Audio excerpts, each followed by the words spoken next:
Alors, je vous souhaite à tous et à tous bienvenue dans notre émission Gurbetçi Ittifak Fransa.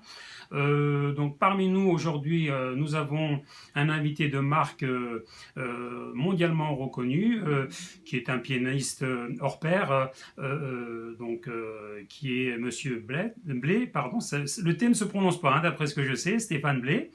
Donc Absolument. voilà, si on le dit à la turque, peut-être à la limite on pourrait le prononcer, mais à la française on ne le prononce pas. Donc je vous laisse vous présenter un petit peu votre cursus et en même temps, bon après on passera aux questions. Je vous laisse vous présenter à la limite, ça serait mieux. C'est à vous. Ok, je suis pianiste, compositeur classique.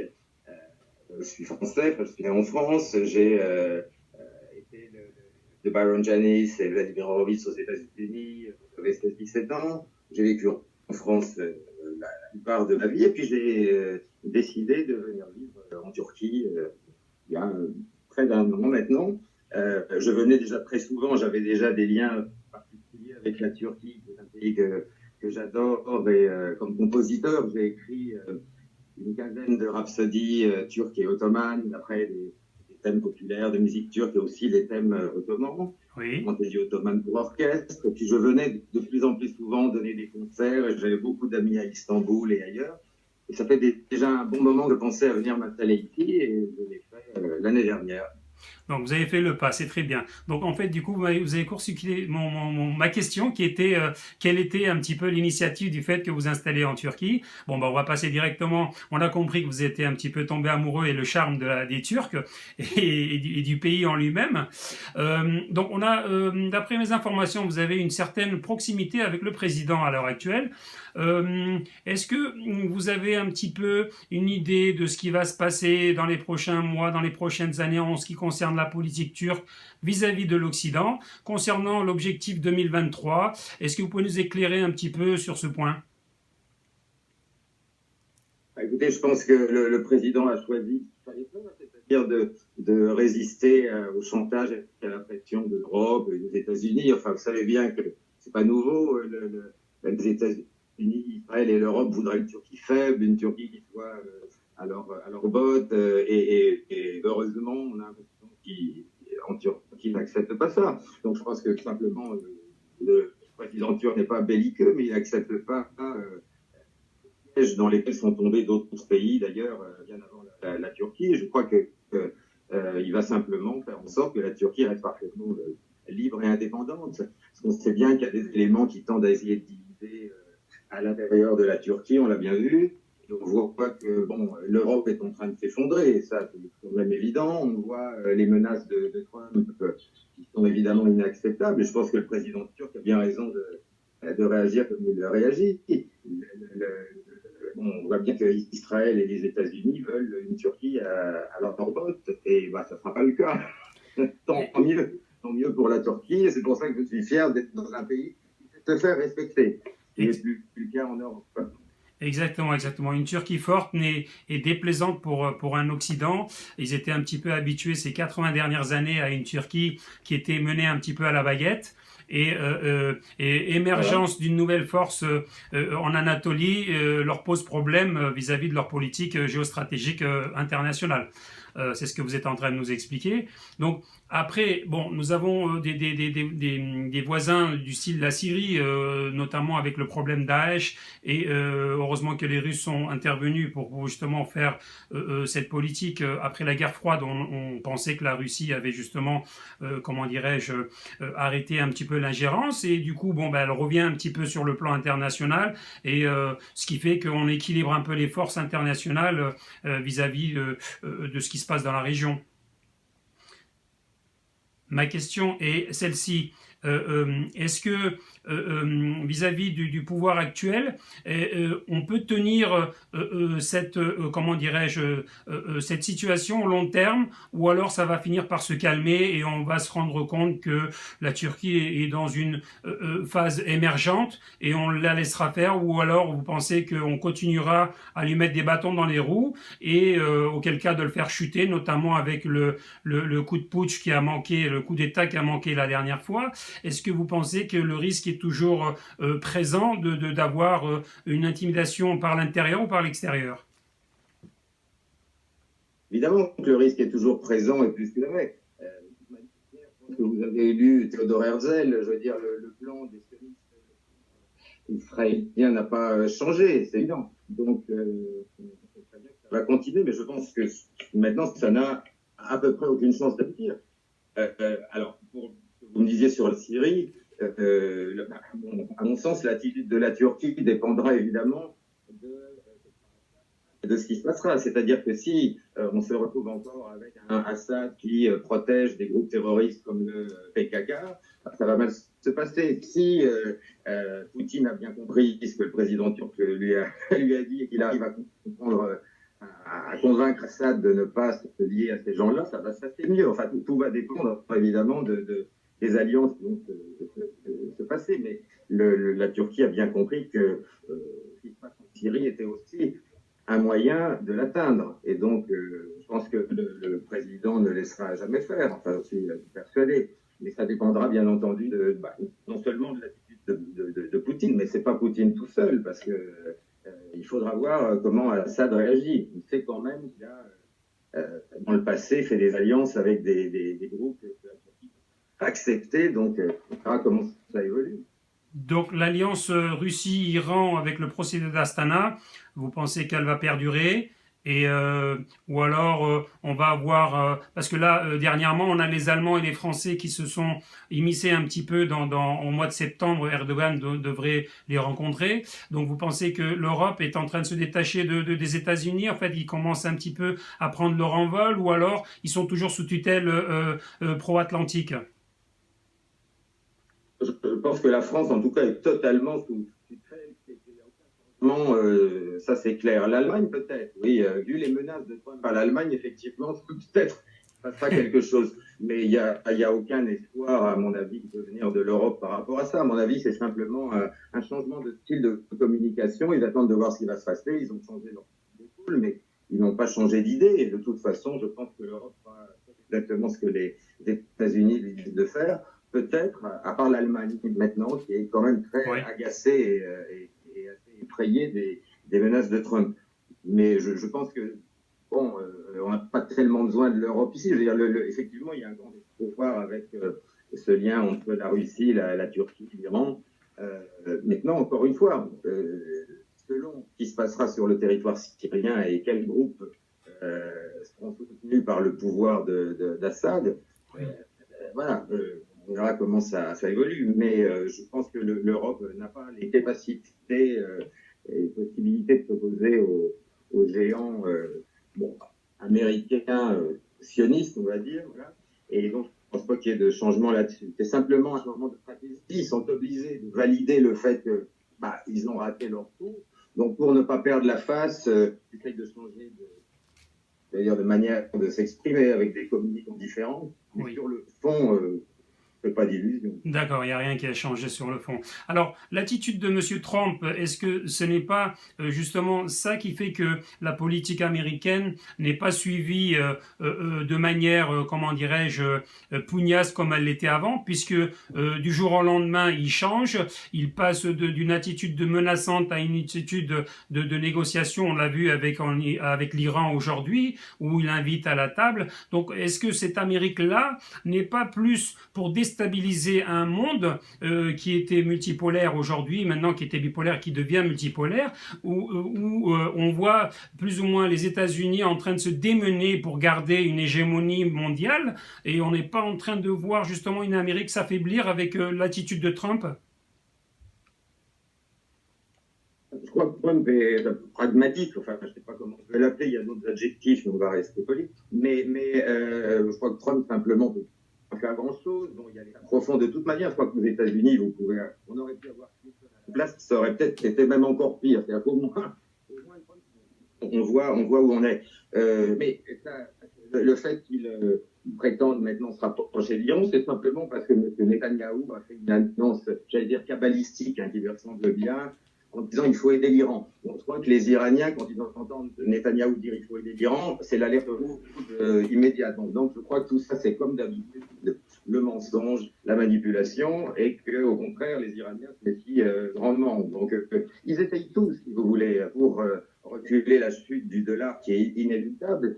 C'est la Chine quand même qui est derrière, et bon, la chute du dollar est inéluctable. Donc, la seule possibilité des Américains pour retarder ça, c'est ce qu'ils appellent le chaos organisé, c'est-à-dire d'essayer par tous les moyens de déstabiliser les autres nations pour gagner du temps. Mais de toute manière, ils savent qu'à long terme, il faudra bien qu'on comprenne que leur hégémonie est terminée. En fait, elle est déjà terminée. Elle est en sursis. D'accord, d'accord. Bon, ben c'est très bien. En tout cas, je vous remercie pour toutes ces informations qui étaient très utiles. Concernant Erdogan, son avenir proche vis-à-vis de l'Europe, est-ce que vous pensez que, avec l'OTAN notamment, est-ce que vous pensez que, bon, certaines mauvaises langues disent qu'il faudrait expulser la Turquie de l'OTAN puisque elle se rapproche de la Russie. Est-ce que vous pensez qu'à terme, on va avoir une crise dans l'OTAN en elle-même avec une force, disons-le, qui est la deuxième force militaire otanienne, va peut-être se retirer avec le problème S-400, les fusées, où les États-Unis profitent pour faire un embargo sur les F-35 qui devaient être livrés. Donc, qu'est-ce que vous pensez un petit peu en ce qui concerne le côté militaire de la position turque vis-à-vis de l'Europe et de l'OTAN? Je pense que d'abord, la Turquie a choisi exactement la position la plus juste. La Turquie n'a pas à choisir pour les États-Unis ou la Russie, c'est un pays indépendant, donc pourquoi sortir de l'OTAN? Mais quand vous me dites qu'il y aura peut-être une crise dans l'OTAN, il y a déjà une crise dans l'OTAN, évidemment, mais la Turquie n'a aucun intérêt à se relier à un pays contre un autre ou contre une autre alliance. Le président turc réagit par rapport aux intérêts intérieurs de son pays, donc on sait bien que la Turquie est rentrée dans l'OTAN il y a presque 60 ans avec la Grèce. Enfin bon, ça c'est pas le président Erdogan qui l'a fait rentrer. Donc, mais je pense qu'effectivement, vu la façon dont sont venues les relations avec les États-Unis qui sont très agressives, il y aura peut-être une confrontation. Si les États-Unis continuent à armer le PKK en Syrie, ça se terminera effectivement mal. Il y aura forcément à un moment donné une confrontation directe. Mais en tout cas, la Turquie essaie de tout pour éviter ça. Et en attendant, effectivement, la Turquie n'a pas de raison de sortir de l'OTAN. Simplement, elle agit selon son bon vouloir. Mais ce n'est pas la Turquie qui attaque qui que ce soit. Oui, bien sûr. Elle joue son intérêt intérieur. Exactement. Comme un pays souverainiste, bien compris. Exactement. Donc, au point de vue économie, vous pensez que ça va continuer, puisqu'on enregistre des progressions de l'ordre de 7,5% de richesse emmagasinée l'an dernier. Les 3 derniers trimestres qui se sont écoulés sont un petit peu du même acabit. Est-ce que vous pensez que ça va continuer, ou alors on va avoir encore une fois, je reviens sur les États-Unis, avec l'approche du dollar, où on essaie de dévaluer la Turkish lira. Est-ce que vous pensez que ça va continuer de ce ordre-là, d'essayer de déstabiliser par... c'est un putsch économique qui est en train de se faire pour la Turquie. Est-ce que vous pensez que ça va cesser, ou alors ça va continuer pour avoir justement un résultat à terme, avoir l'intérieur du pays, la population qui commence un petit peu à perdre un pouvoir d'achat et donc du coup rogne et donne justement la faute aux dirigeants de l'intérieur? Est-ce que vous pensez qu'il y aurait une déstabilisation comme ça économique qui sera réussi? Je pense que on sait très bien que la Turquie a été attaquée d'abord par Israël, qui l'a avoué, hein, c'est pas inaperçu. Bon, bref, je pense que toutes ces tentatives échoueront. Effectivement, sont des scouts qui sont très importantes et qui évidemment étranglent financièrement beaucoup de gens, mais je crois qu'à long terme, ça ne peut pas fonctionner. C'est d'ailleurs pourquoi le président turc se rapproche de la Chine, c'est pour ça qu'il se rapproche du BRICS. Voilà, donc il a très très bien compris ce qui se passait. Ces tentatives-là, à long terme, sont vouées à l'échec. Je parle des tentatives des États-Unis ou d'Israël de faire chuter la monnaie turque. Elle a chuté pour des raisons qui sont strictement manipulatoires, mais ça ne peut pas fonctionner à long terme. Je pense que c'est pour ça que le président turc cherche effectivement des liens plus forts économiques avec la Chine, cherche à allier la Turquie au BRICS pour évidemment être chaque jour moins dépendant de tout ça. Et puis le space logistique, comment dire, le taux d'intérêt, etc. Maintenant que le président président Erdogan a été réélu avec les pleins pouvoirs, il va essayer de changer ce système pour évidemment que j'allais dire, les gens qui vivent uniquement sur l'usure et le taux d'intérêt, ça ne peut plus faire de la même manière en Turquie, protéger son peuple. Donc je pense qu'en un an ou deux, ça devrait être réglé. En tout cas, très optimiste sur l'avenir de la Turquie, économique et autres. Voilà, il faut juste un peu de patience, mais je pense que le président turc a bien saisi ce qu'il fallait faire. D'accord. Vous qui êtes français vivant en Turquie, ma dernière question, ça sera celle-ci. Est-ce que quand on nous parle ici dans les médias occidentaux qu'il y a plus de liberté de la presse, qu'il y a plus les droits de l'homme, est-ce que vous vous sentez persécuté? Est-ce que vous vous sentez, comment dirais-je, épié dans vos faits et gestes? Est-ce que vous avez plus la liberté que dans le temps, hein, puisque c'est ce qu'on reproche à Erdogan, d'avoir une espèce de comment dirais-je, d'avoir une main mise un petit peu sur la population, style à la communiste qu'il y avait dans les années 60-70. Est-ce que vous vivez ça, ou alors c'est le contraire? J'aimerais avoir un petit peu votre avis, vous qui vivez là-bas au quotidien.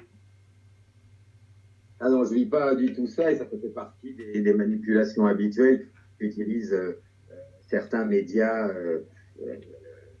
en Europe, aux États-Unis ou ailleurs pour effrayer sur la Turquie. Enfin, on voit des manifestations, des gens qui peuvent dire à peu près tout. Il y a des journaux qui critiquent régulièrement le président. Enfin, tout ce qu'on dit est faux. On dit qu'ils mettent tous les journalistes en prison. Les seuls journalistes, à ma connaissance, qui sont en prison, c'était des gens qui étaient liés à Fethullah Gülen et à son magazine. Bon. C'est toujours la manière de faire peur avec la Turquie, hein, comme quand le réalisateur de Midnight Express, ce film terrible là, qui montrait la Turquie sous un jour effrayant, le réalisateur a avoué 10 ans après qu'il avait été piégé lui-même et que le commanditaire du film faisait ça pour faire peur et pour faire chuter le tourisme en Turquie, pour faire aller les touristes en Grèce. Enfin, il y a toujours des raisons économiques. Donc, de toute façon, quoi que fasse la Turquie, elle est toujours critiquée à l'étranger. Enfin, en tout cas, c'est pas à la France en particulier de donner des leçons de démocratie à la Turquie. Je suis bien placé pour le savoir, puisqu'on ne peut plus rien dire en France. On fait des procès. Être antisioniste, par exemple, c'est interdit.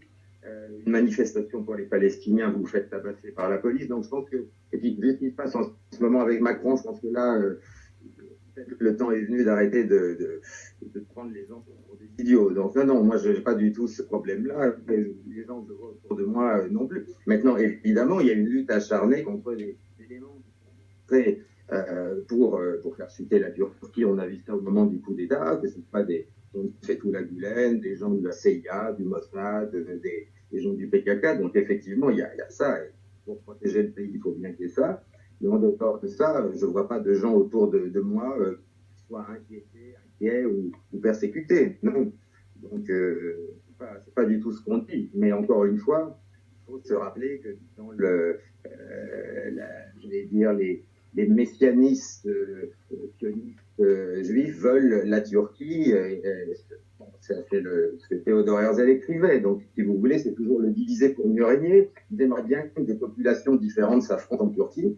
Alors, une chose, par exemple, c'est qu'on fait croire en Europe que les Turcs détestent les Kurdes, etc., alors que c'est absolument faux. Tous les Turcs que je rencontre me disent les Kurdes sont nos frères. J'ai jamais entendu autre chose. Exactement. La seule personne que les Turcs, et moi aussi, détestent, c'est le PKK, ce sont des terroristes. Mais je veux dire, on essaie de faire croire en Europe, aux États-Unis, ou ailleurs, que les Turcs seraient racistes, alors que c'est le peuple le moins raciste que je connaisse. C'est un peuple souverainiste, nationaliste.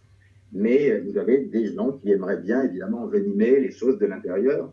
Et toute la difficulté du travail de l'État, c'est d'essayer d'empêcher ça. Voilà. Monsieur Stéphane Blé. En tout cas, je me sens plus en sécurité et plus libre en Turquie qu'en France. Et puis surtout, je suis fier des Turcs qui ne sont pas encore endormis comme on peut l'être en Europe. Exactement. Bon, vous avez tout à fait raison. En tout cas, je vous remercie beaucoup. Vous avez été un invité de marque, on le reconnaît volontiers. Ça nous fait chaud au cœur d'entendre un petit peu ce genre d'argument de votre part, surtout qui est français vivant en Turquie, puisque à chaque fois que nous, on essaie de prendre la parole pour montrer la vérité, soit on est des complotistes, soit on est du côté du pouvoir. Donc notre parole a beaucoup moins de pouvoir que le vôtre. Donc c'est pour ça que j'ai tenu à ce que vous puissiez vous exprimer librement ici. Et ben, en tout cas, je vous remercie beaucoup de nous avoir reçus. Et je vous dis à très bientôt pour une prochaine émission. Au cas où si vous avez envie, vous êtes toujours la bienvenue parmi nous. À très bientôt. Merci à vous, à très bientôt, bonne soirée. Au revoir. Au revoir.